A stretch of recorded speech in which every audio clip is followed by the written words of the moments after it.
নমস্কার, শুভ দুপুর।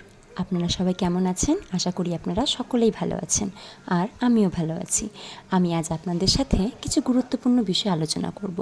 বিষয়টির নাম ডেঙ্গু বিজয় অভিযান। আপনাদের কাছে শুধু একটাই অনুরোধ, আপনারা ভিডিওটি প্রথম থেকে শেষ পর্যন্ত একটু ধৈর্য সহকারে শুনে যাবেন। আশা করি ভিডিওটি আপনাদের একটু হলেও উপকারে আসবে। প্রথমেই আমরা জানব ডেঙ্গু রোগের কারণ কী।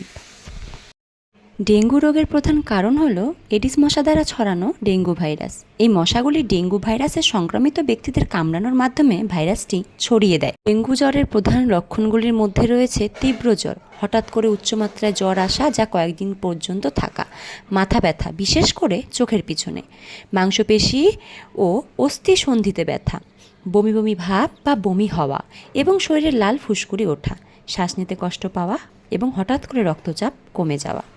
এখন আমরা জানব আমরা কিভাবে এই ডেঙ্গু রোগ প্রতিরোধ করতে পারি। ডেঙ্গু প্রতিরোধের উপায়গুলি হলো এডিস মশার বিস্তার রোধ করা এবং মশার কামড় এড়িয়ে চলা। এর জন্য আপনার বাড়ির আশেপাশে এবং ভেতরে জমে থাকা জল সরিয়ে ফেলতে হবে। যেমন ধরুন ফুলের টবে জমানো জল, ডাবের খোলস বা যে কোনো পাত্রে জমে থাকা জল।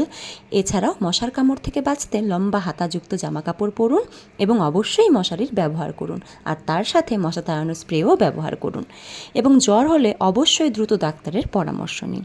ডেঙ্গু প্রতিরোধ সচেতনতা খুব জরুরি। আপনার পরিবার এবং আপনার আশেপাশে মানুষদের ডেঙ্গু প্রতিরোধ সম্পর্কে সচেতন করুন। ভিডিওটি আপনাদের ভালো লাগলে অবশ্যই একটা লাইক, কমেন্ট, শেয়ার করে পাশে থাকবেন। ধন্যবাদ।